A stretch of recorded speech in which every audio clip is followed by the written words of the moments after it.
ஹரே ராமா ஹரே ராமா ராம ராமா ஹரே ஹரே ஹரே கிருஷ்ணா கிருஷ்ண கிருஷ்ணா ஹரே ஹரே ஹரே ராமா ராம ராமா ஹரே ஹரே ஹரே கிருஷ்ணா கிருஷ்ண கிருஷ்ணா ஹரே ஹரே ஹரே ராமா ராம ராமா ஹரே ஹரே ஹரே கிருஷ்ணா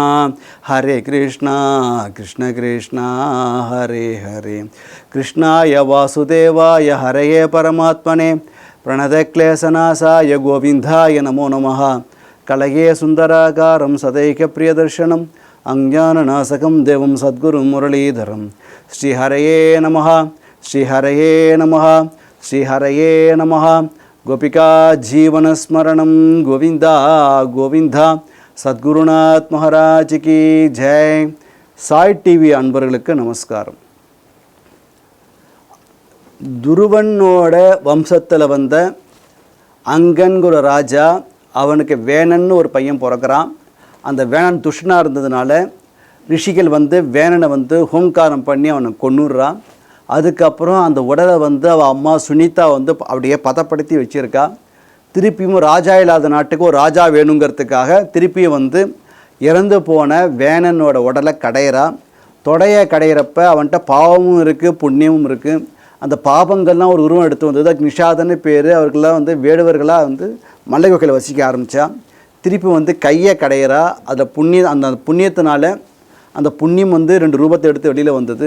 ஒன்று அந்த உருவத்துக்கு ஒரு ஆண் ஒரு பெண் வந்தால். அந்த ஆண் சாக்ஷாத் மகாவிஷ்ணுவோட அம்சம், பெண் சாக்ஷாத் மகாலட்சுமியோட அவதாரம். அந்த ஆணுக்கு பிருதுன்னு பேர், பிருது சக்கரவர்த்தி அப்படின்னு பேர். பெண்ணுக்கு அர்ச்சீஸ் அப்படின்னு பேர். அந்த ரிஷிகள் சொல்கிறான், இவர்கள் சாக்ஷாத் மகாவிஷ்ணு மகாலட்சுமியோட அவதாரம் அப்படின்றார். உடனே பிரம்மா எல்லா தேவர்களையும் முன்னிட்டு முனிவர்கள் எல்லாரும் பிராமணர்கள் எல்லாரும் வரா.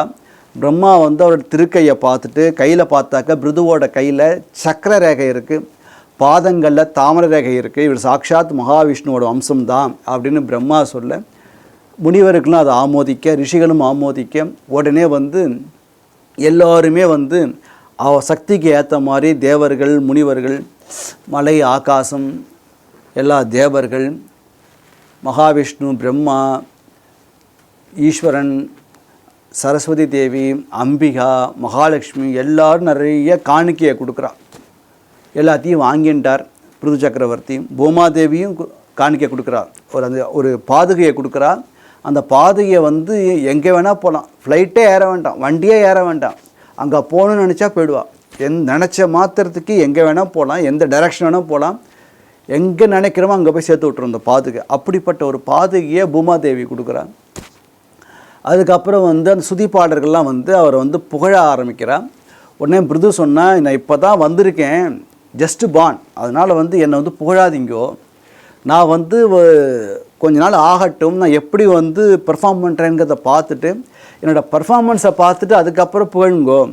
ஏன்னா நாளைக்கு இது பிரகாரம் நடக்கலைன்னு சொன்னாக்க இந்த ஜனங்களோட பரிகாசத்துக்கு நான் ஆளாயிடுவேன். அதனால் புகழாதீங்கோ, ஒரு நரனை எதுக்கு துதிக்கிறேன், துதிக்கப்பட வேண்டியது பகவான் தான்.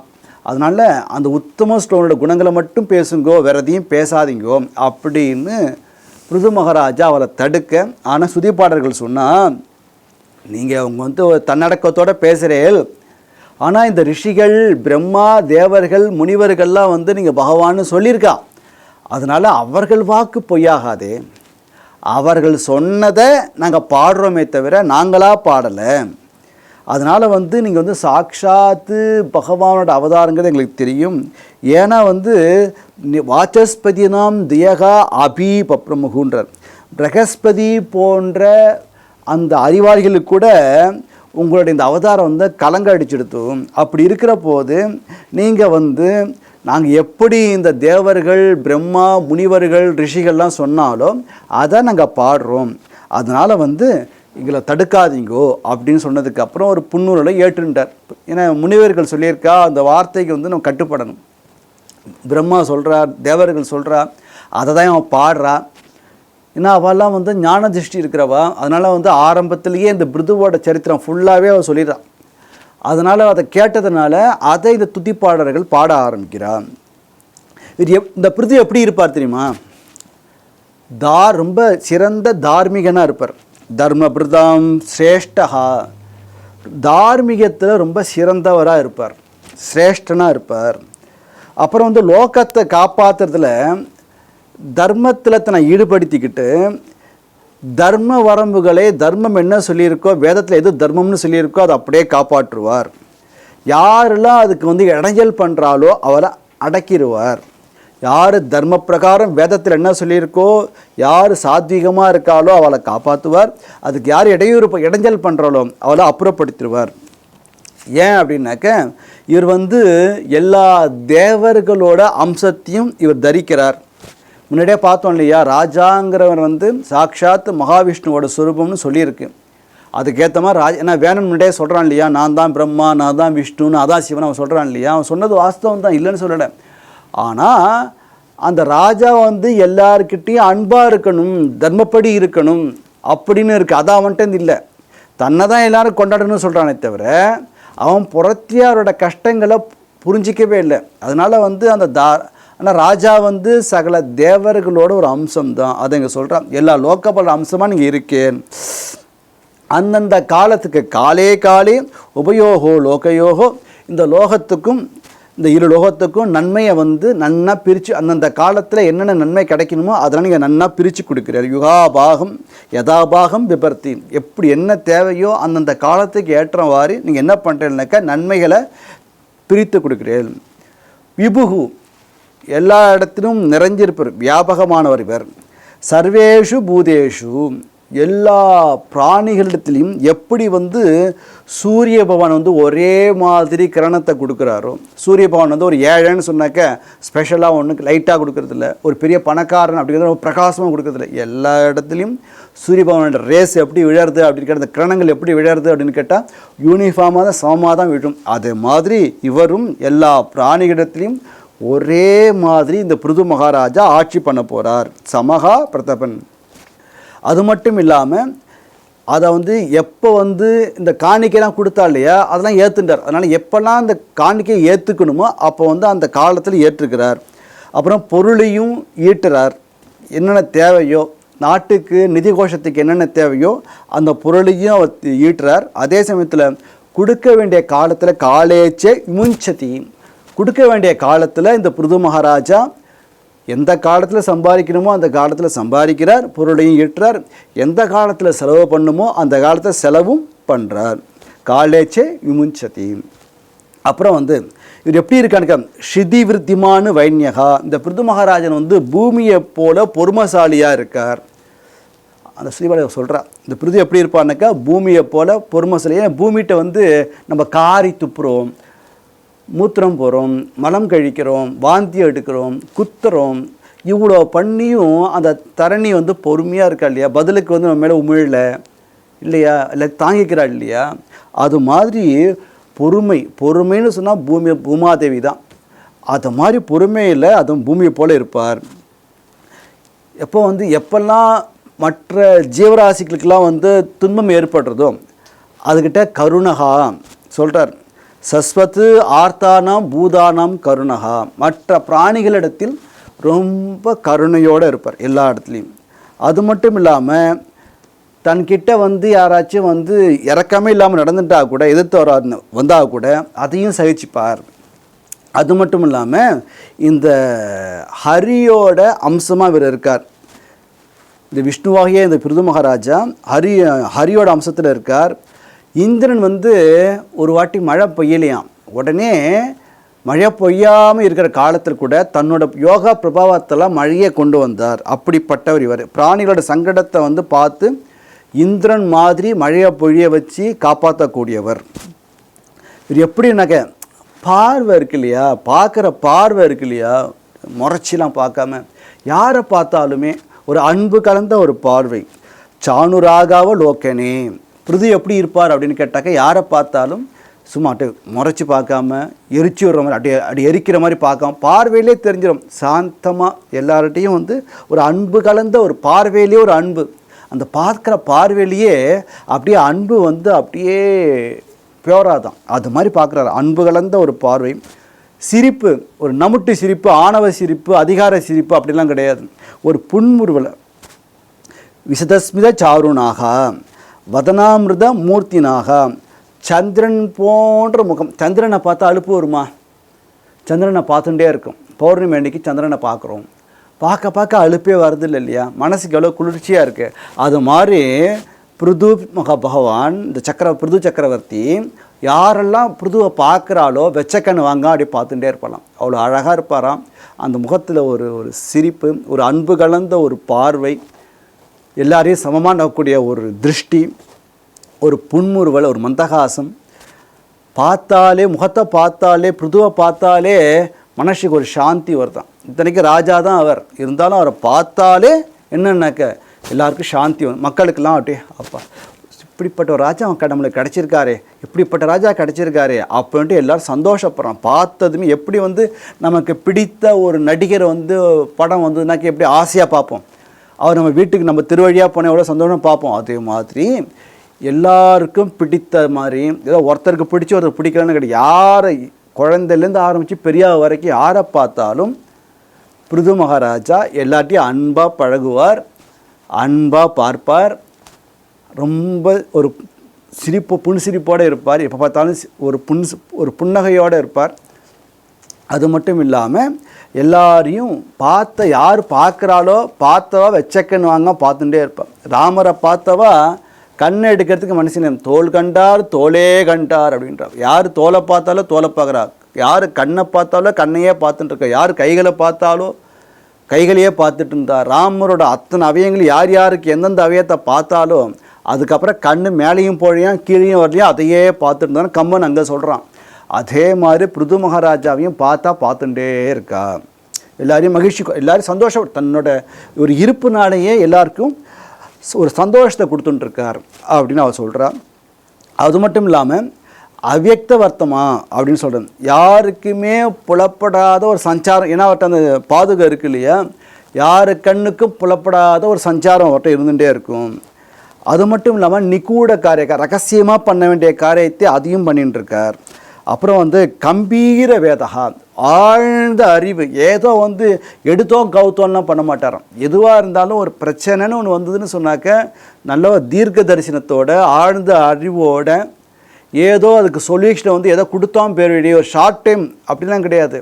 அழகாக ஆதரித்து ஒரு ஸ்வாட் அனாலிசிஸ் பண்ணி அதோட ஸ்ட்ரென்த் என்ன, அதோட வீக்னஸ் என்ன, அதுக்கு என்னென்ன ஆப்பர்ச்சுனிட்டி இருக்குது, அதுக்கு என்னென்ன த்ரெட்டு இருக்குதுன்னு மேனேஜ்மெண்ட்டில் சொல்லுவோம் இல்லையா, ஸ்வாட் அனாலிசிஸ்ன்ட்டு. அது மாதிரி வந்து ஒரு காரியத்தை எடுத்து பண்ணுறதுனால அதோட சாதகம் என்ன, அதோட பாதகம் என்ன, இதனால் வந்து என்ன பயன் கிடைக்கும், இதனால் என்ன பயன் கிடைக்காது அப்படியே தீர ஆலோசித்து அதுக்காக அறிவுபூர்வமாக இதை மனசில் பட்டு டக்குனு தெரிஞ்சவா வேண்டிய அப்படிலாம் கிடையாது. அறிவுபூர்வமாக ரொம்ப அழகாக ஆழ்ந்த அறிவோட ஒரு டேஷன் எடுப்பாராம். அது மட்டும் இல்லாமல் நிறைய செல்வங்கள் வந்து ரகசியமாக வச்சுருக்காங்க. நிறைய செல்வங்கள் அவள்கிட்ட இருக்குது.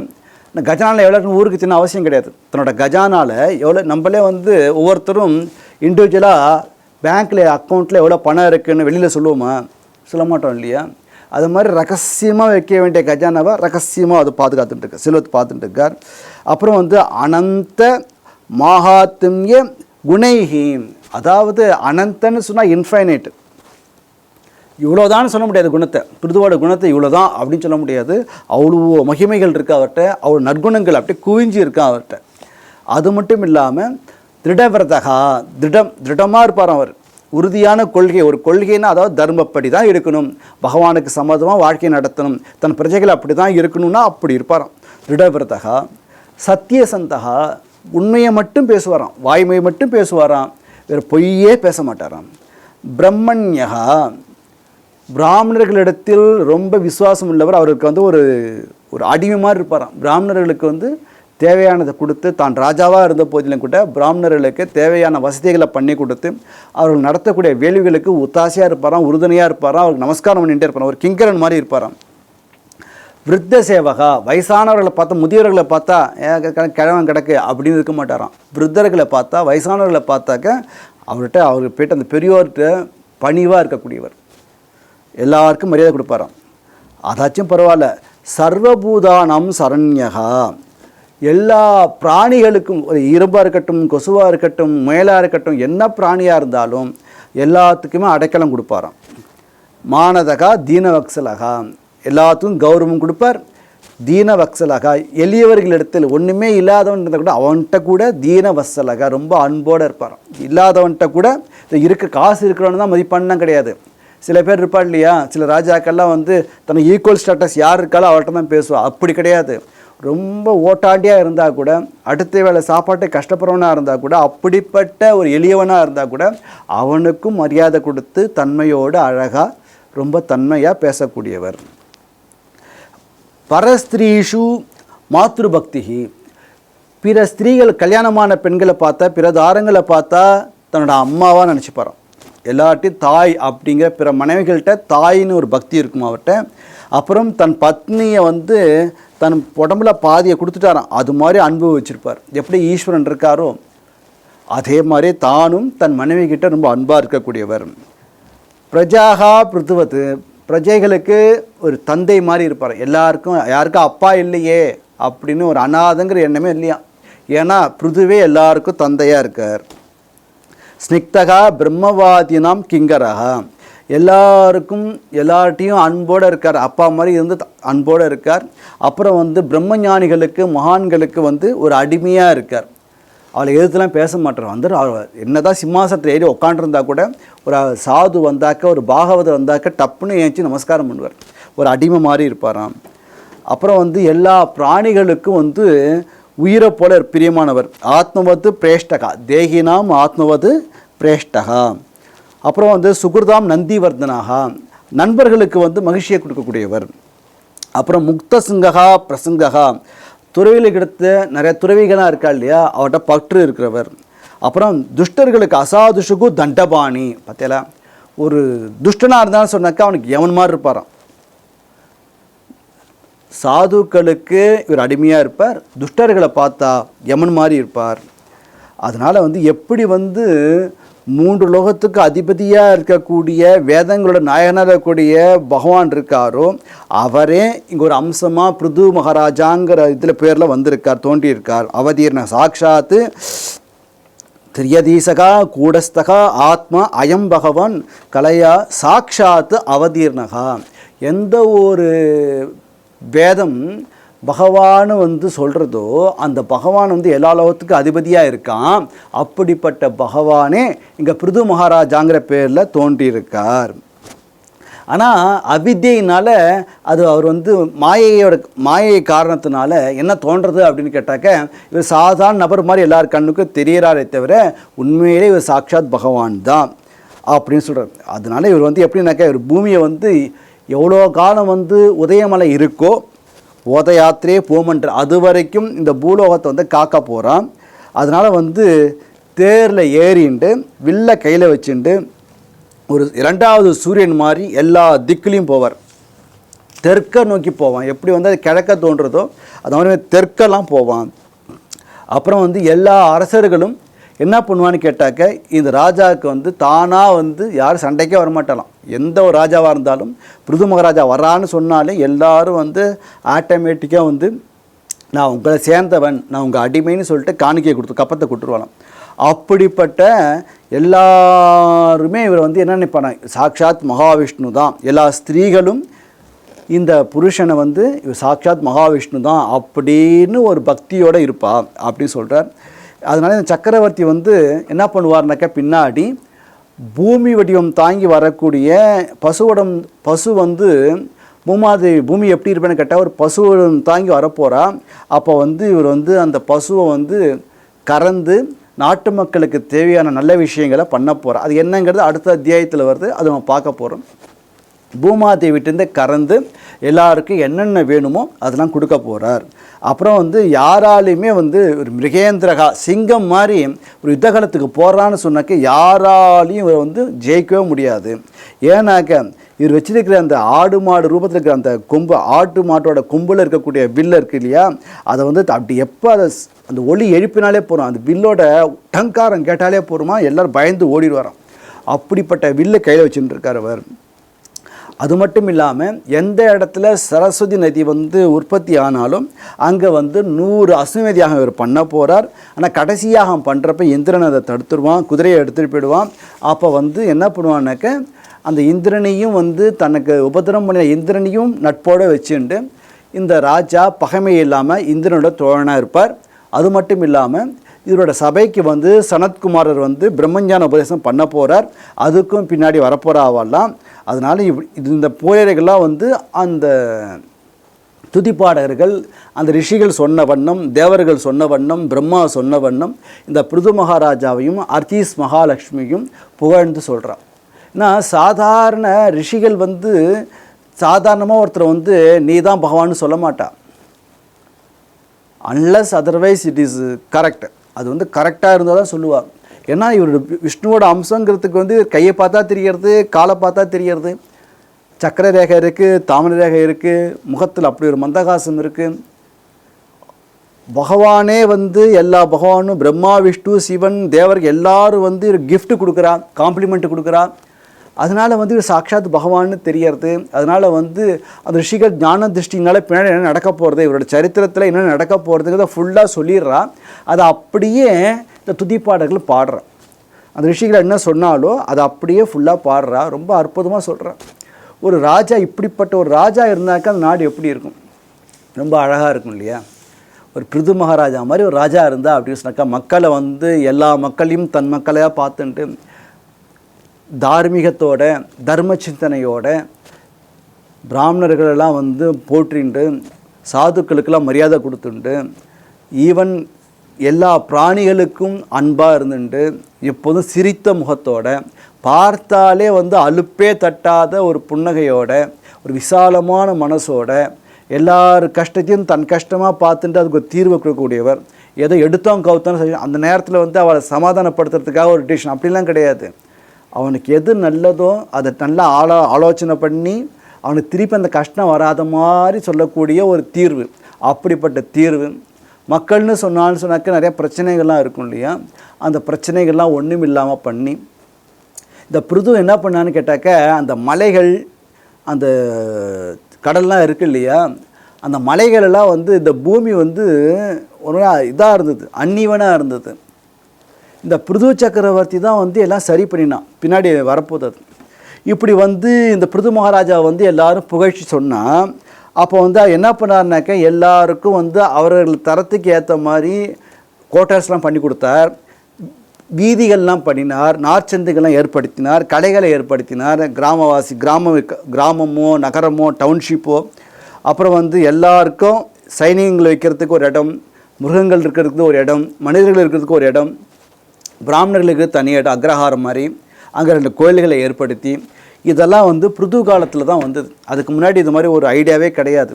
பிருது காலத்துக்கு அப்புறம் தான் வந்து என்ன ஆச்சுன்னு கேட்டாக்க இதை மாதிரி வந்து ஸ்ட்ரீட்டு டவுன்ஷிப்பு இந்த கான்செப்ட் ஸ்மார்ட் சிட்டி இப்போ பேசிகிட்டு இருக்கோம் இல்லையா, ஸ்மார்ட் சிட்டின்னு சொல்லிவிட்டு அது வந்து பிருது காலத்தில் தான் ஆரம்பிச்சது. ஸ்மார்ட்டாக அப்போயே அவர் சிட்டிலாம் கொண்டு வந்துட்டார் பிருது. அதனால தான் இந்த ஊருக்கு பூமிக்கு பிருத்திவின்னு பேர். ஏன் பிருத்திவின்னு பேர்னாக்கா பிருது மகாராஜா இந்த ஸ்மார்ட் சிட்டியை உண்டாக்கினதுனால, ஒரு டவுன்ஷிப்பை உண்டாக்கினதால் ஜனங்கள் எப்படி குடியேறணும், எந்தெந்த இடத்துல யார் யாரெல்லாம் இருக்கணும், எந்த இடத்துல கோயில் வரணும், எந்த இடத்துல கடைக்கண்ணி வரணும் அப்படிங்கிறத ஏற்படுத்தி கொடுத்ததே இந்த பிருது மகாராஜா தான். அதனால தான் இந்த லோகத்துக்கு பிருத்திவி அப்படின்னு பேர். மேற்கொண்டு நாளைக்கு பார்க்கலாம். சத்குருநாத் மகாராஜுக்கு ஜெய்.